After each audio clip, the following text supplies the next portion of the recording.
প্রথমেই নজর রাখবো অনুব্রত মণ্ডলের খবরে। 2022 সালের অগস্ট মাস, সেই সময় বোলপুরের নিচুপট্টির বাড়ি থেকে সিবিআই গ্রেফতার করেছিল অনুব্রত মণ্ডলকে। তারপর 2 বছর জেল যাপনের পর বাড়ি ফেরা। ভোররাতে কলকাতা, সকালেই মেয়ের সঙ্গে বোলপুরে ফিরলেন অনুব্রত মণ্ডল।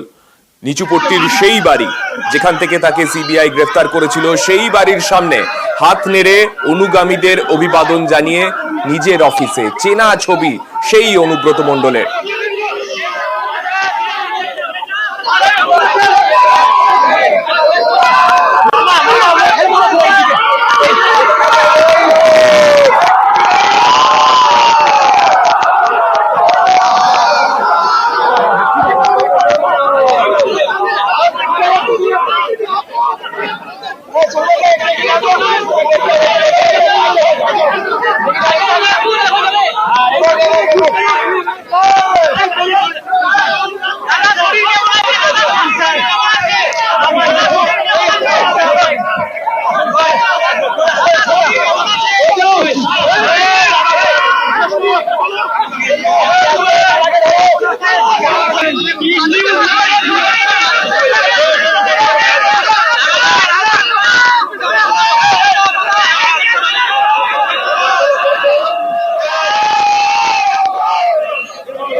অনুব্রত মণ্ডল 2 বছর। মমতা ব্যানার্জি আসছে, শারদীয়ার শুভেচ্ছা। মমতা ব্যানার্জিকে আমি ভালোবাসি।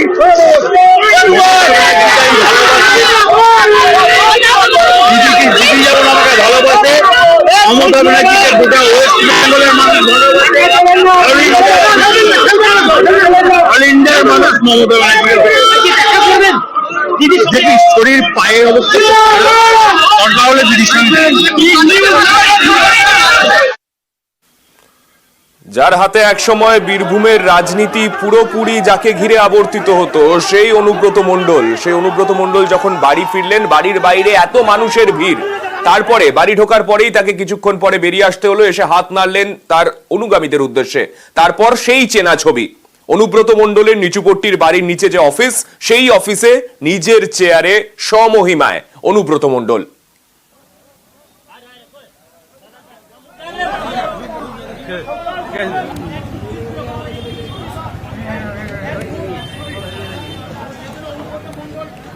অনুব্রত মণ্ডল বাড়ির মধ্যে যে অফিস, সেই অফিসের চেয়ারে বসে রয়েছেন। সেই পুরনো ছবি, যারা দলীয় সংগঠক তাদের সঙ্গে কথা বলছেন। আর বাড়ির বাইরে সেই সময় প্রচুর মানুষের ভিড়। যারা তৃণমূলের কর্মী সমর্থক তারা সবাই ভিড় জমিয়েছেন সেই সময় অনুব্রত মণ্ডলের বাড়ির সামনে। শুধুমাত্র বোলপুর নয়, বিভিন্ন জায়গা থেকে মানুষ গিয়েছেন। কেউ কলকাতা থেকেও গিয়েছেন, নাকতলা থেকে এক ব্যক্তি এরকম ভাবেই নকুলদানা নিয়ে পৌঁছে গিয়েছেন একেবারে অনুব্রত মণ্ডলের বাড়ির সামনে।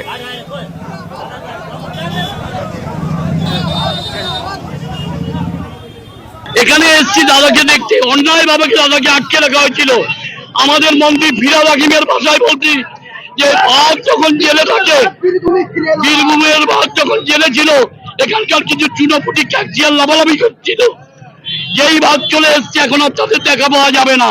এই হিসাবটা আমরা 2026-এ বুঝে নেবো। এটা নকুলদানা বিধি করতে আছে, সবার মাথা ঠান্ডা লাগে। এটা দাদা ভালোবাসে, প্রত্যেকবার দাদা নকুলদানা মশলা খাওয়ায় সবাইকে, তাই আমিও দাদার জায়গাটাই। কখনো গুড় বাতাসা, কখনো নকুলদানা, এই জিনিসগুলো যেন অনুব্রত মণ্ডলের সমার্থক হয়ে উঠেছিল বীরভূমের রাজনীতিতে এক সময়। আর সেই নকুলদানাই তার বাড়ি ফেরার দিনে তার সমর্থকেরা, তার অনুগামীরা তার বাড়ির সামনে এসে বিলি করলেন। সকাল থেকেই যে ছবি নিচুপট্টির বাড়ির সামনে দেখা গিয়েছে, যারা অনুব্রত মণ্ডলের অনুগামীরা তারা আবির খেলেন, সবুজ আবির খেলতে শুরু করেন তার বাড়ির সামনে। আমাদের দাদা বীরভূমে ফিরে এসেছে, আমাদের খুবই খুশি ও আনন্দিত, কারণ আমার দাদা এসেছে বলে পুজোর ঢাকটা আর একটু জোরে বাজাবো। দাদা বহুদিন পর নিজের স্বস্থানে ফিরে এসেছে, আমরা খুবই খুশি। বোলপুরবাসী হিসেবে আমরা খুবই খুশি। পুজোর আগে দাদা ফিরে এসেছেন, আমাদের গর্ব। ঢাকের বাড়ি, গুড় বাতাসা, একই আগেকার সিনে আছে। দাদা এসেছেন, আমাদের হাত থেকে বলার কিছু নেই। আমাদের খুব আনন্দ। হ্যাঁ, আজকে দাদা ফিরে এসছে পুজোর সময়, এর থেকে বড় আর কিছু নেই, এর থেকে বড় আনন্দ আর কিছু নেই। দাদা এসছে, আমাদের খুব আনন্দ। আমাদের সঙ্গে রয়েছেন আমাদের প্রতিনিধি ইন্দ্রজিতের কাছে যাব। ইন্দ্রজিৎ, যে বিষয়টা তোমার কাছ থেকে জানতে চাইবো, যে মূলত সকাল থেকে আমরা দেখেছি বোলপুরে নিচুপট্টিতে অনুব্রত মণ্ডলের বাড়ির সামনে প্রচুর অনুগামীর ভিড় আমরা দেখতে পাচ্ছিলাম। সেই জায়গাতে আজকে তারপরে যে প্রশ্নটা সব থেকে বেশি সামনে এসেছে সেটা হলো অনুব্রত মণ্ডল কি এরপর মুখ্যমন্ত্রীর সঙ্গে দেখা করতে যাবেন কি যাবেন না, এখনো পর্যন্ত কি জানতে পারা যাচ্ছে?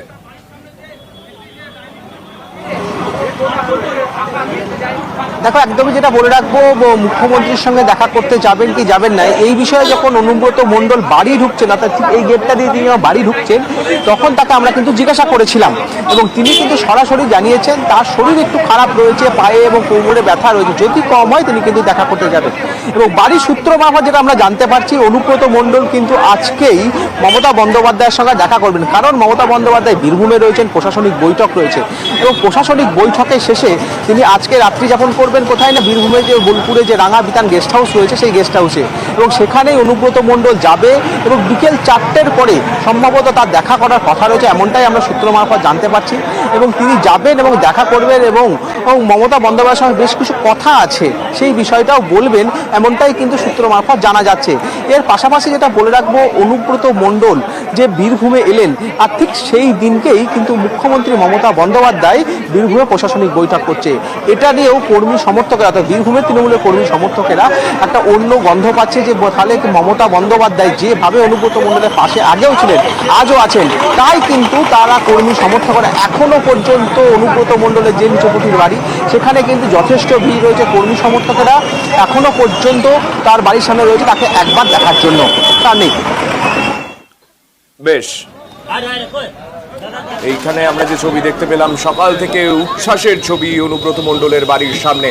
অনুব্রত মণ্ডল বাড়িতে ঢোকার ঠিক আগ মুহূর্তেই আমরা যে ছবি দেখতে পাই, বাড়ির সামনে প্রচুর মানুষের ভিড় ছিল। সকালবেলা যারা অনুগামীরা ছিলেন তাদের ভিড়, তারা প্রত্যেকেই চাইছিলেন একবার অনুব্রত মণ্ডলের দেখা পাওয়ার, কিন্তু তার মধ্যেও কেউ কেউ যারা এত কষ্ট করেও যারা কেষ্টমণ্ডলের দেখা পেলেন না, কষ্ট করেও মিলল না কেষ্ট, দরজা থেকেই বিদায় দুই বিধায়কের, অনুমতি না মেলায় সেখান থেকে ফিরতে হলো চন্দ্রনাথ সিনহা এবং বিকাশ রায় চৌধুরীকে। দেখা করতে তো গেলেন, বাড়িতে তো ভেতরে যেতে পারলেন। এখন তো ব্যস্ত হয়েছি, শারীরিক ভাবে আমরা নিশ্চয়ই ঠিক সময় যাব, দেখা হলো যেটুকু, এরপর আমরা ঠিক সময় পৌঁছে যাব।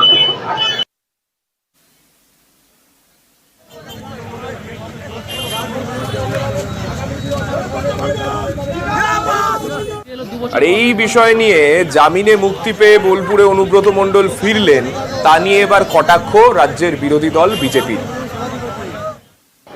কেউ যদি মনে করে থাকেন যে শুধুমাত্র একটা জামিনের মধ্যে দিয়ে তার বিরুদ্ধে যে অভিযোগ আছে, দুর্নীতি, প্রাতিষ্ঠানিক লুট, মানুষকে পিটিয়ে খুন, সমস্ত গণতান্ত্রিক ব্যবস্থাকে ধ্বংস, প্রতিবাদকে রক্তাক্ত ক্ষতবিক্ষত করে দেওয়া, এটা কিন্তু জনমনে প্রতিষ্ঠিত। তিনি বেরিয়েছেন, তিনি যাবেন, আসা যাওয়ার খেলা চলতে থাকবে, কিন্তু আর চড়াম ঢাক বাজবে না। ঢাক বাজবে সেটা তৃণমূলের বিসর্জনের ঢাক, শুধু সময়ের অপেক্ষা। পাশাপাশি পাল্টা কটাক্ষ করতে ছাড়েননি জয়প্রকাশ মজুমদারও। কোনো প্রমাণ নেই সেই বিষয়টাকে কিন্তু তুলে আনলেন তৃণমূল নেতা জয়প্রকাশ মজুমদার। বিল অর্ডারে কোর্ট বলছে যে এতদিন তদন্ত করলেন, কোন জায়গায় দেখাতে পারলেন না যে অনুব্রত বাবু কোন রকম গরু পাচার, কয়লা পাচারের টাকা তার কাছে এসছে, এর কোনো প্রমাণই নেই। এতদিন আমরা কি ন্যারেটিভ শুনেছি বিজেপির কাছ থেকে? বিজেপির যাওয়ার পালা, এমনিতেই চলে গেছে, আরো খারাপ ফলাফল হবে সামনের দিনে।